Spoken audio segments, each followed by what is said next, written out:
yi gwajin ƙarfin imani da ɓeraye. Ɓeraye aka samu aka sa su a cikin ruwa aka ce bari a ga minti nawa za su yi. Sai da suka yi minti 15 suka mutu. Sai aka samu wasu sababbin ɓerayen aka sa su a cikin ruwa. Aka bar su sai da suka yi minti 14 da 'yan abubuwa sai aka ciro su. Ana ciro su nan fa aka zo aka busar da su aka ba su abinci. Ana ba su abincin nan fa aka zo aka mayar da su cikin wannan ruwa.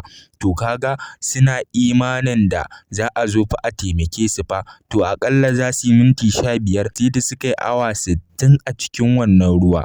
Bayan sun yi awa 60 ɗin nan fa ba su mutu ba, da aka zo ba su mutu ba suna ta iyo a cikin wannan ruwa saboda suna imanin za a zo a cece su. A baya an zo an cece su fa.